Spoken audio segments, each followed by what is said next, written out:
La situación se parece bastante a la actual si se ponen a pensar. Emergencia nacional, necesidad de una suerte de pacto colectivo para levantar a la educación pública, un llamado desde la Presidencia de la República y una toma de conciencia general de que el país se salvaba por la educación o no se salvaba. La diferencia está en que era 1940.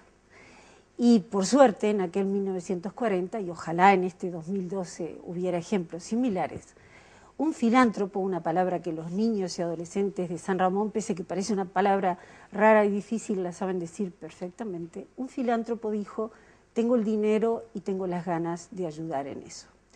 Y ayudó instalando en San Ramón, en este pueblo que hoy tiene 10.000 habitantes, en donde no hay un solo niño de esos que tanto duelen y que suelen tener un triste protagonismo en las páginas de prensa actual, en ese San Ramón instaló en 1940 un jardín de infantes, una escuela técnica, una escuela agraria, una escuela común y corriente y una escuela superior, lo que luego se conocería como secundaria y finalmente terminaría siendo el pie o el primer escalón para un instituto de formación docente. Tantas cosas educativas se desarrollaron a partir de ese filántropo y de esa donación importantísima, que hoy repite su nombre en casi todos los institutos, las calles y en la memoria de la gente, y estoy hablando de Tapié Piñeiro. Tanto se consiguió con aquello que en el año 2007 San Ramón con orgullo recibió el título de ciudad educativa. Y vaya si lo es, que uno llega a esta ciudad, a la ciudad de ustedes, y la avenida principal no tiene un gran monumento con un señor a caballo, tiene un monumento vivo lleno de adolescentes y niños pulcramente vestidos, en donde hacia una vereda y hacia la otra lo que se ve son escuelas, liceos, un instituto de un tipo y de otro. Y cada habitante de esta ciudad sabe que sus hijos tienen en un rincón o en el otro un destino, una obligación y un compromiso que permite que nuestras cámaras se hayan instalado sin ningún problema de reflejo o tener que buscar un ángulo estético, porque, espero que puedan tomarlo después, verán que estas maderas que están desde 1940 están intactas y aquí hay adolescentes, todo el horario en que funciona esta institución y en este centro educativo elegimos la Universidad del Trabajo, la UTU, la Escuela Técnica. Estamos aquí con gente local que además se ha formado aquí, ¿no? Estamos con el profesor Enrique Silvera, miré porque no me quería equivocar su nombre. No. Enrique, recién hoy lo conocí, podría haber sido su alumna si hubiera estado aquí, porque usted empezó, el dato me impresionó muchísimo, ¿no? A los 5 años en el Jardín de Infantes se recibió de maestro en este pueblo, ejerció como maestro, ejerció como profesor y llegó a inspector y se acaba de jubilar. Sí, exactamente. O sea que usted es la prueba viviente de cómo funciona este centro educativo. Muchas gracias por acompañarnos hoy. Pablo Silveira y yo tenemos hoy el honor de ser acompañados por dos valores locales que defienden eso que quisimos mostrar como el mejor tiro por elevación, dijimos que iba a ser, ¿no? No vamos a hablar de la discusión política que hay en torno a la educación en nuestro país en este momento. Vamos a mostrar que se puede y vamos a mostrar en qué lugares funciona bien. Y nos acompaña Alma, la directora del Instituto de Formación Docente, Alma Alcaire, que no es de San Ramón, pero es del Santoral, Santa Rosa, ¿no? Santa Rosa. Recibida de maestra, recibida de profesora, y que no solamente dirige el Centro de Formación Docente, sino que también, y fue un dato que me llamó mucho la atención en tu currículum, Alma, interviniste y fuiste integrante además en la formación del grupo de trabajo que creó la formación docente, el Centro de Formación Docente, de modalidad semipresencial. Esto se derrama sobre el país, ¿verdad? Exacto. Bueno, tenemos un montón de preguntas y comenzamos el bombardeo ya. Y vamos a empezar por una difícil. Mucha gente sabe que en San Ramón pasan cosas buenas. Mucha gente tiene la idea de que la educación uruguaya tiene muchos problemas, pero hay algunos sitios donde hay cosas de las que podemos sentirnos orgullosos y una de ellas es San Ramón. Mucha menos gente sabe qué es exactamente lo que pasa y en qué consiste lo que se puede llamar la experiencia educativa de San Ramón.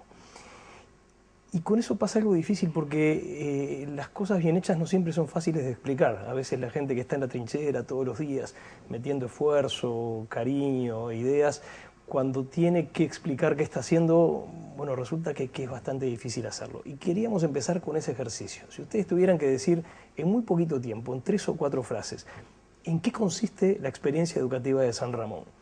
¿Cómo lo explicarían? Bueno, yo diría en principio que San Ramón es un lugar de oportunidades educativas. Tenemos la suerte de tener una institución, digamos, para cada edad y para cada situación. Tenemos desde el CAIF, que atiende a niños de 0 a 3 años, jardines de infantes, educación primaria, la UTU, que tiene una gran cobertura, el liceo, por supuesto, y la escuela agraria y el Instituto de Formación Docente. O sea que un niño puede empezar su escolaridad acá y terminarla perfectamente con un título de maestro o de alguna otra profesión, ¿verdad? Fundamentalmente es oportunidad educativa para cualquier alumno. Después hay otra ventaja que también no solo con las instituciones basta, es necesario también que esas instituciones de alguna manera trabajen integradas, que esa es una ventaja de San Ramón. Tal vez hay una diferencia porque lugares del país donde hay escuelas, liceos y escuelas de UTU hay muchos, pero claro, lo que no se ve en todas partes es que eso funcione con cierta unidad de propósito y con cierto grado de coordinación. Creo que ahí capaz que tiene que ver también un poco lo que decíamos, ¿no? Es decir, cómo se origina San Ramón como ciudad educativa, como concepto de formación de instituciones. Y ese concepto, como decía Ana, en el cual uno sabe que está dentro de una fundación que está dedicada a la educación, todos nos juntamos y hacemos cosas en conjunto, manteniendo la identidad de cada una de las instituciones, pero trabajando articuladamente, totalmente en red. Y a veces esto, como decían también ustedes, no es fácil decir qué hacemos, pero sabemos que si ahora, por ejemplo, teníamos que venir acá a la escuela técnica donde estamos, era solamente hacer una llamada de teléfono, hablar con la directora, con el subdirector, con los compañeros que trabajan en la oficina y veníamos. No hay ninguna posibilidad de que uno tenga más preponderancia que el otro. Sabemos que todos queremos lo mismo para San Ramón. Lo vimos en la instalación de esta mesa, ¿no? Utilizábamos taburetes y vinieron de la institución de al lado, rápidamente. Claro. Los alumnos van y vienen de un sitio para el otro. Estamos hablando de una ciudad de 10.000 habitantes, Exacto. Estamos hablando de una cercanía física muy grande, están pegados uno al lado del otro. Esas cosas facilitan mucho, pero tú diste una palabra que creo que es clave, que es fundación. La fundación nace con Tapié. Explícanos un poco eso, Alma. Sí, la fundación nace con Tapié porque por principios de la década del 40, como tú decías, es decir, había que, de alguna forma se dijo desde el Estado que era necesario colaborar con la educación, y Tapié, que en ese momento iba a hacer un viaje a Europa, viaja y a Estados Unidos, viaja, ve instituciones educativas y se ve que empieza a sentir la necesidad de devolver algo, porque ya era un próspero comerciante, al lugar donde había nacido, en una familia muy humilde. Y allí es donde empieza a armar esto con el nombre de fundación, porque arma todo el complejo. Cuando hablamos de complejo, y eso es importante que uno lo conozca, no es solamente la mesa o la institución, todo lo que había dentro, desde la ropa para los chicos, el cepillo de dientes con su vasito, bueno, todo traía el sello de London París, porque convengamos, Tapié Piñeiro era la cabeza visible y el alma mater, una vez fallecido su dueño, de esa suerte de fundación también, de directorio, que dirigía esa emblemática tienda del glamour de la época y la burguesía pujante y exultante del país. El hombre que no dudaba en viajar a Nueva York a traer lo último y lo más exquisito. Todo tenía el sello de London Paris. Eso era el sello de Tapié. A ver. No, era el sello de Tapié en realidad. El sello de Tapié. Yo, por ejemplo, fui a la escuela 148, 20 años después de fundada, y yo no recuerdo haber visto nada de que dijera London Paris. No, era el sello de Tapié. Bien.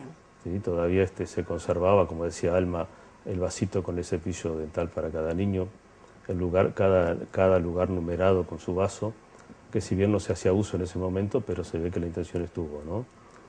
Además, él tenía una visión integrada de la educación, porque en realidad tenía una visión de educación para el trabajo, en el sentido de que podrían a partir de ahí los alumnos adquirir un oficio y seguir trabajando, ¿verdad? Y un poco la intención de él, incluso que por lo menos quedó con la intención, pero no se logró concretar, era concretar fábricas para que esos alumnos tuvieran su trabajo también en la localidad.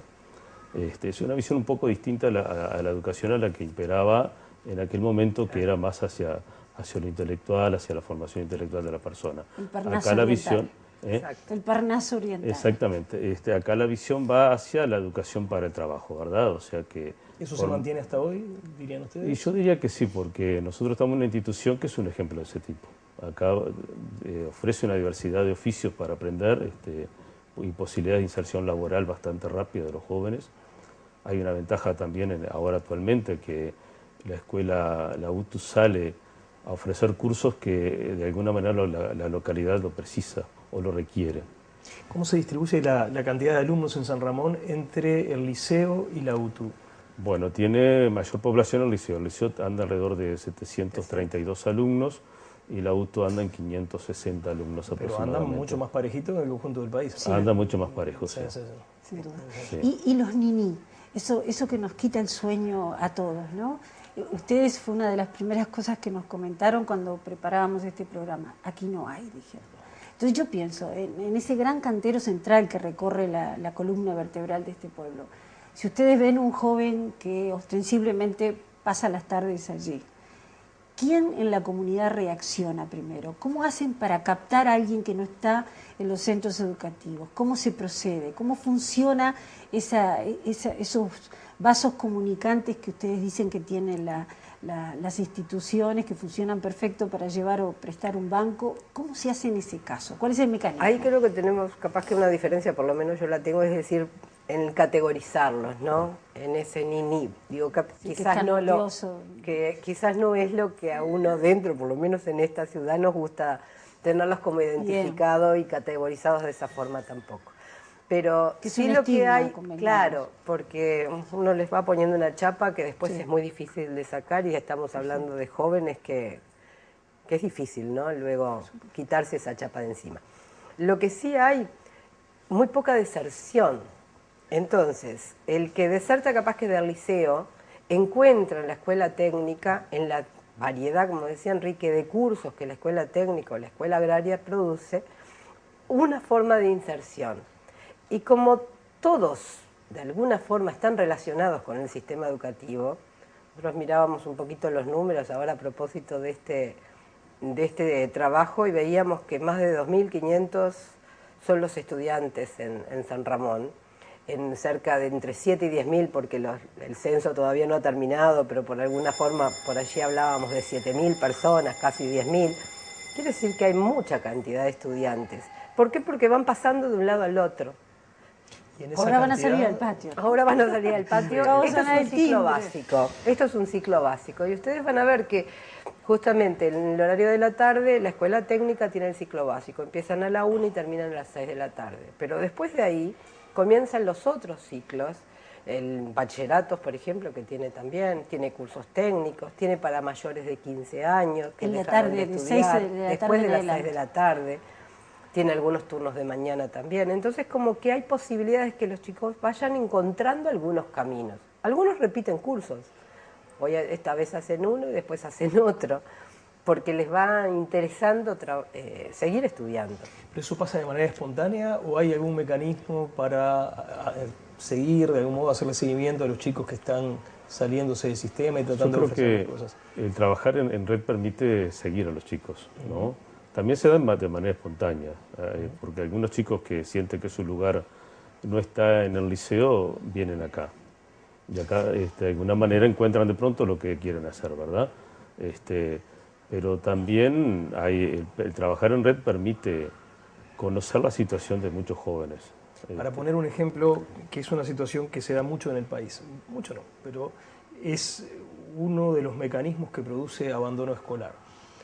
Es la situación del chico que termina primaria, pero al año siguiente no se inscribe ni en el liceo ni en la UTU, y nadie se da mucha cuenta. porque Acá las no maestras nos pasa. sienten No, que pero- terminaron Acá no su nos tarea, pasa. Por los suerte otros no no. lo recibieron. Acá no nos pasa. ¿Cómo hacen para que eso no pase? Acá hay una preocupación desde primaria ya para que el chiquilín siga estudiando, ¿verdad? Pero también funciona muy bien la articulación entre primaria y secundaria que hacen las maestras de sexto con el ciclo básico, ya sea de UTU o del liceo. Y de alguna manera cada niño sale convencido de que de sexto año, de que va a ir o al liceo o a la UTU. Sexto año de primaria, es primaria. un periodo en donde se trabaja con los chicos cuál es la opción que van a hacer el año Exacto, siguiente. Exactamente. exacto. Y después, en algunos casos y en algunos años, algunas de las escuelas han hecho seguimiento.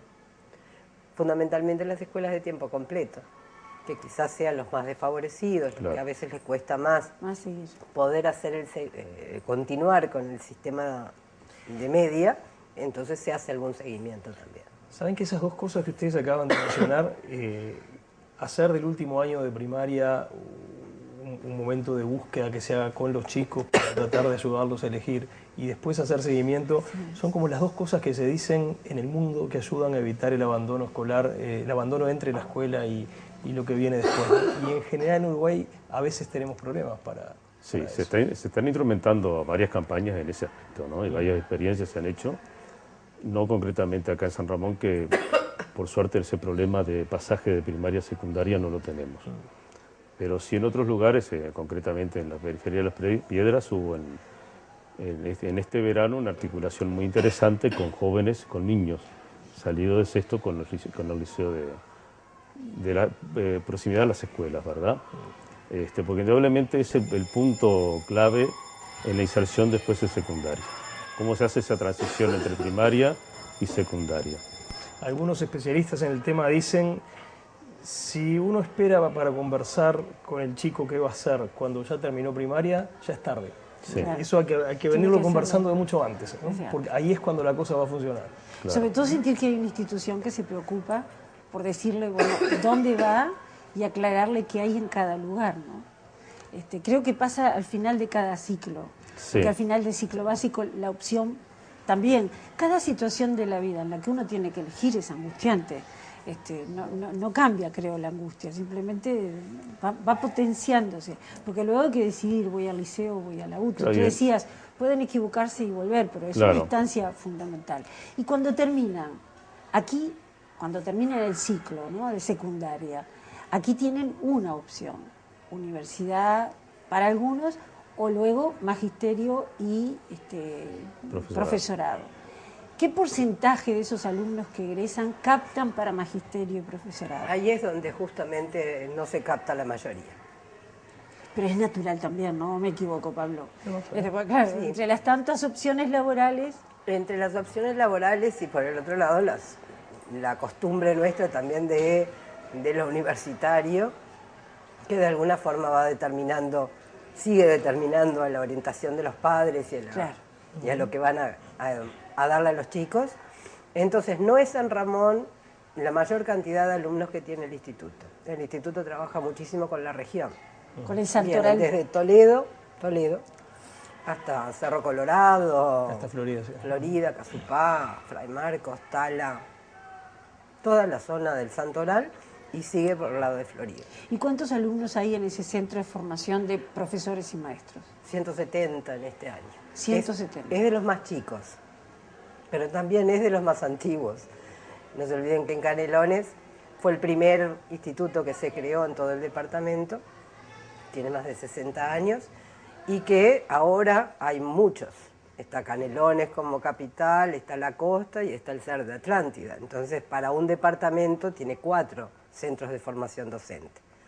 Quiere decir que, y Florida que está muy cerca también. Alma, si alguien llega de afuera, como llegamos nosotros hoy con el equipo del canal, y quiere desde afuera saber cómo es una jornada para un estudiante, no te voy a decir de esta escuela técnica, quizás del liceo de más allá o del centro de formación docente, cuáles son los horarios, cuál es el ritmo de la ciudad, porque supongo que esa panadería de ahí enfrente, el kiosco, todo se acopla al ritmo de una ciudad educativa, ¿no? Sí, sí, absolutamente. Los Es decir, horarios, los desde las flujos. 7 de la mañana uno ve llegar ómnibus donde bajan 15, 20, 30 muchachos en cada uno de los ómnibus que viene de la zona. Por eso las instituciones abrimos muy temprano y hemos tratado todos de tener espacios físicos donde ellos se encuentren cómodos. Desde la estufa a leña o no sé, o el lugar donde estudiar y que tengan su computadora ahí, por ejemplo en el instituto. O sea que si la clase empieza a las 8, pero el ómnibus que Llega a las viene de 7, Santa Rosa el lo dejó a las instituto hay que 7, abrirlo, o el liceo está hay que abierto y hay abrirlo. una estufa a leña en Sí, invierno. en general hay espacios en casi todos los centros para recibirlos. Y después hasta las 7 de la tarde, 8, hay un continuo movimiento, que era un poco lo que ustedes decían, es decir, uno se asoma a la avenida esta principal y lo único que ves son chicos que pasan con un uniforme, con el otro uniforme, o en los que vienen a acompañar a unos y después vienen a acompañar a los otros, o la madre que deja a las niñas en la escuela y se va al instituto a estudiar. Es decir, hay como una movida muy típica de una ciudad educativa. Vi un 222 en la puerta cuando llegué. Sí. Se impuso porque es norma en casi todos los centros, hubo problemas específicos, hubo una demanda, hubo una antelación a la posibilidad de que hubiera problemas. ¿Por qué están allí? Creo que es simplemente por norma de prevención de Norma de UTU, prevención. pero desde la centralidad, ¿verdad? Bien, aquí no hubo acá problemas no específicos. hubo problemas ni los hay. No hay problema. Por suerte no los hay. Si hay una cosa que caracteriza, como vos preguntabas recién, nosotros le preguntábamos el otro día a la gente del liceo para ver un poco también, porque uno no trabaja en todas las instituciones, Claro. entonces teníamos que recabar la opinión de ellos para también estar hoy conversando con ustedes. Y nos decían que una de las características del liceo es la buena convivencia, que si queríamos resaltar algo, resaltáramos la convivencia, que no lleva a grados de violencia de ningún, bueno, grande, digo, no quiere decir que no haya, pero por lo menos eso que uno está acostumbrado de tantas veces que se escucha, acá en San Ramón no es típico de San Ramón, ¿no? Todos los alumnos tienen nombre y apellido y las cosas se arreglan con Claro, base. hay una ventaja, prácticamente se conocen todos, pero también se conocen desde la escuela Bien, primaria. claro. Entonces eso también es ventajoso. Volvemos a aquello de que se frecuenta el mismo lugar donde el hijo de Enrique estudia en el instituto o antes estudió en el liceo, pero a su vez es el profesor y está la madre que es la maestra y el otro que es el peluquero o el doctor. Es decir, en esta ciudad se mantiene absolutamente esta conjunción de todos en el mismo lugar. Cosa importante. Muy importante, muy en clave. Hablemos de algunos problemas que tenemos, que son graves en el país y que también ocurren en lugares con condiciones parecidas a las que ustedes señalan.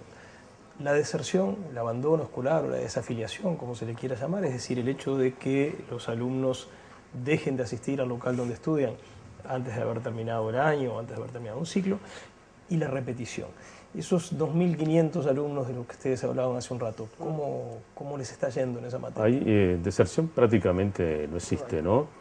En secundaria hay un 2% de deserción, No es nada. que prácticamente es muy poca. Si estuviéramos así en el país, tirábamos cuentas. Estaríamos bárbaro, felices. claro. Y en primaria prácticamente no existe. A veces hay algún niño que hace abandono, pero inmediatamente se lo rastrea porque se traslada de una localidad hacia otra, pero no porque quede en la localidad sin asistir a la escuela.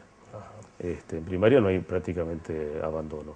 En secundaria un 2%, que es mínimo, y después la repetición oscila en las instituciones, que va variando año a año, entre un 2% y a veces un 20%, pero son porcentajes que se dan muy año a año. A veces un año tienen 20, pero el año siguiente tienen 10 o 5%. No es un problema, realmente no es un problema. ¿Dónde se da más, en primaria o en la media? Yo, En media, ¿no? en media, En sí. media. En media donde más se Y da. quizás en medio la repetición en primer año. Pero lo interesante de esto es que justamente hacen repetición, pero no deserción, ¿no? Claro. Y Que los si uno primeros vea años de- viendo, van disminuyendo después las repeticiones. En los primeros años de primaria, que es un lugar donde hay bastante repetición en Uruguay, ¿no les pasa? No, no es tanto, más o menos anda menor que el porcentaje de la media nacional. No llega a un 9% en algunos casos. Tiene una ventaja también San Ramón, que en este momento las clases de primaria son todas clases con pocos alumnos. Y Cuando decimos pocos, ¿qué número decimos? hablamos de 20 o menos de 20 alumnos. O menos Entre de 20 y 20, 25 alumnos, o sea que es una clase bastante ideal para trabajar. Y también tenemos una escuela especial en San Ramón que brinda con el maestro itinerante el apoyo a los maestros de primer año, lo que permite atender algún rezago que pueda haber también, ¿no? ¿Qué entendemos por escuela especial? Sería bueno que lo aclaráramos. La escuela especial es la escuela que atiende a niños con algún déficit, alguna discapacidad. ¿Alguna discapacidad? ¿Tá? Normalmente acá, en San Ramón, fundamentalmente, son discapacidades de tipo intelectual. Aunque hay algunos también multiimpedidos, pero son los menos. Pero también están incluidos ahí, ¿no? ¿El número de alumnos? De alumnos anda escuela? alrededor de 54 alumnos. 54. Y tiene la ventaja, también atiende fundamentalmente alumnos de San Ramón, pero también de la región. de la región. Notamos una fuerte presencia de la biblioteca también en este complejo, ¿no? Y bueno, a lo que nos gustan los libros, siempre que vemos bibliotecas que funcionan, y nos encanta la idea, y queríamos saber si hay algún secreto para haber logrado el acercamiento de los jóvenes a la lectura, o capaz que a mí me parece idílicamente que lo lograron y ustedes creen que ahí tienen un déficit. O sea, ¿cómo van con la biblioteca? Tenemos hermosas bibliotecas. El plural es importante. Claro, porque tenemos. O sea, acá hay una y estamos ubicados Sí, en sí, una. esta es una que es hermosa, aparte tiene un aspecto físico que ya es de la época de Tapié, que todavía favorece. Y después en las demás instituciones tenemos buenas bibliotecas. El instituto, por lo menos en los últimos años, por ejemplo, ha tenido unas posibilidades de compra y a su vez de envío desde Codicen de bibliografía de la más actualizada. Qué bien. También están las bibliotecas que son públicas, ¿no? Las de la alcaldía, que también se usan para todos. Todos, en general, las bibliotecas que están en San Ramón son de uso público, no son solamente para el centro educativo. Por ejemplo, no sé, hablo más que nada de la del instituto, que es la que manejo mejor. Va un niñito de escuela como la mamá, o puede ir alguien de secundaria, o un profesor de la UTU, sí, o del liceo, a buscar cualquier material y se trabaja allí, algunos en sala y otros se prestan. Y tiene más de 10.000 volúmenes. Ahora, ¿que nos gustaría que leyeran más? Por eso preguntaba, bueno, yo creo que siempre uno querría que leyeran un poco más. El jardín, por ejemplo, tiene todo un proyecto de lecturas con los padres, libros que se prestan, que se cuentan. Es decir, en distintos niveles hay siempre un trabajo especial sobre la lectura, hasta comunes, ¿no? Porque hemos hecho maratones. En las escuelas sí se fomenta muchísimo la lectura, ¿no? Y como decía Alma, también en la escuela primaria han tenido la posibilidad de ampliar sus bibliotecas. Las dos escuelas de la Fundación Tapié son de práctica, eso le ha permitido acrecentar el acervo desde primaria. La otra escuela de tiempo completo, que también desde primaria se le ha incrementado el acervo de la biblioteca. Y lo que decía Alma es muy común, porque los mismos maestros fomentan la ida a otras bibliotecas a buscar materiales. Que indudablemente estamos en un déficit de lectura, igual seguimos en un déficit de lectura. Yo creo que todos deseamos que se lea más, ¿no? Pero hay otras circunstancias. Yo escucho decir eso y me lo imagino en Montevideo. Entonces va a llegar el chico, le van a pedir el carné, una dificultad burocrática y al final el chico se va a ir y no va a haber entrado. ¿Cómo hacen ustedes con todas esas trabas? ¿No existen? ¿No les dan bolilla? ¿O cómo funciona? Yo creo que hay una visión de que la biblioteca está al servicio del chico. Exacto. Entonces, hay requerimientos formales, yo creo que todas las escuelas tienen claro, su carnet y su identificación de alguna manera, ¿no? Pero incluso yo hablo también un poco por la biblioteca municipal. En ese aspecto siempre se le trata de facilitar al estudiante el libro que busca. Y en el instituto pasa lo mismo, en otras escuelas pasa lo mismo, ¿no? Si alguien va en busca de un material, inmediatamente se pone en campaña para conseguírselo y prestárselo. ¿Y han puesto con voluntad, porque eso es importante también decirlo. Las bibliotecas de los institutos, en general de las instituciones, no tienen bibliotecólogos.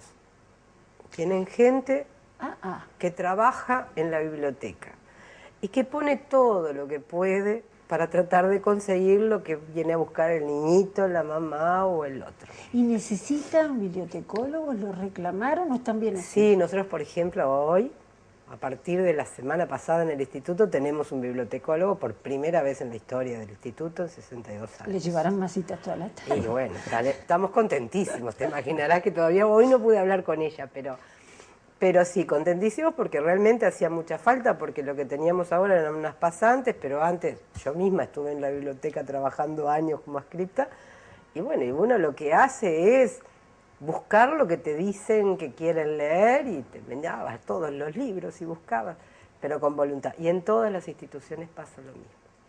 Bibliotecólogos es muy difícil encontrar en el interior, muy difícil. Nombraron varias veces a los padres. Y eso es un tema también muy importante para la educación en el mundo, y es un problema para Uruguay en el sentido de que tenemos dificultades para construir el puente que haga que los padres se integren a la vida educativa y al funcionamiento de los establecimientos. ¿Qué está pasando acá con eso? ¿Cómo se manejan? Yo creo que San Ramón mantiene una de las características, por ser una ciudad pequeña, ¿no? Tradicionales de buena participación del padre, o yo no diría participación, pero por lo menos sí comunicación del padre con el centro educativo.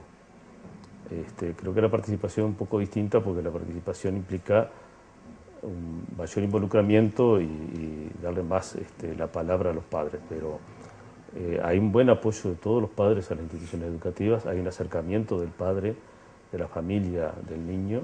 ¿Eso funciona a través de las comisiones de fomento, a través del contacto directo con los docentes de las aula? dos cosas, porque están las comisiones de fomento integradas, que para muchos es un honor estar en la comisión de fomento. Por eso, o sea, eso implica también una distinción implica social, una distinción social, ¿verdad? Acá se ve así, ¿verdad? Así debería ser. Así debería ser. Por eso digo yo que mantiene la tradición de que antiguamente era la educación nuestra, ¿no? Y después hay un acercamiento de los profesores, los maestros, hacia las familias, ya sea por la citación de los padres al hogar, en algunos casos concurriendo el mismo maestro, ¿no?, al hogar. Claro. Y eso es lo que atenúa un poco los riesgos, ¿no? Lo que hace que se trabaje en un clima de bajo riesgo, y que las familias que de alguna manera están más comprometidas con sus hijos haya un mayor seguimiento.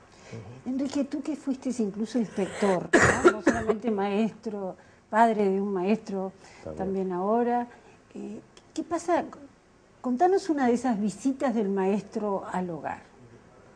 ¿Cómo funciona eso?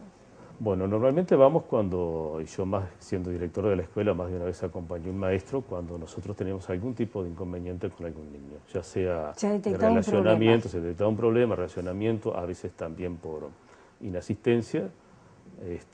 No nos quedábamos en que el padre, de citar al padre a la escuela, íbamos también a la casa en esas ocasiones, ¿no?